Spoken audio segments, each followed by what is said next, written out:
Poliisi mu Kampala n'emiriraano eyagala otegeeza abantu ba bulijjo nti tulina okunoonyereza kwe tuli mu kukolako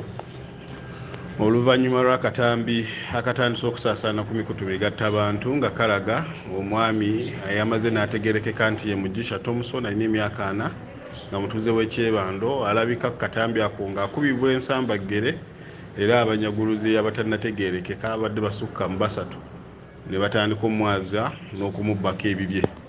Kunoonyeza kwe tukoze tukizudde nti omwami ono yabbiddwako emitwalo 4 egya ssente ze Uganda, akasawo akabaddemu ebiwandiiko eby'enjawulo ebisumuluzo, era nga poliisi wano ku CPS etandise okunoonyereza ku nsonga eno. Kigambibwa nti we yabadde alinze takisi emuzze ewaabwe abazigu bano bwe bakoze obulumbaganyi buno, era nga kye tukozeewo kye ky'okuba nti no tulina abantu 2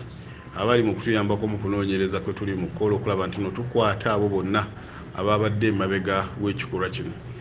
Kunoonyereza ko kukyagenda mu maaso naye nga tukubiriza abantu okubeera abeegendereza nga batambula mu makubo era bwe balaba ekintu kyonna ekitategeerekeka oba ekimenya amateeka bategeezeeko ab'ebyokwerinda oba balabye obulumbaganyi buno nga butuuse ku muntu bakube ku nduulu era tusobole okuba nti nno tubaako kye tukola. Tujja batuwawo ebisingako wanabaawo ekipya ekizuuse ku nsonga eno.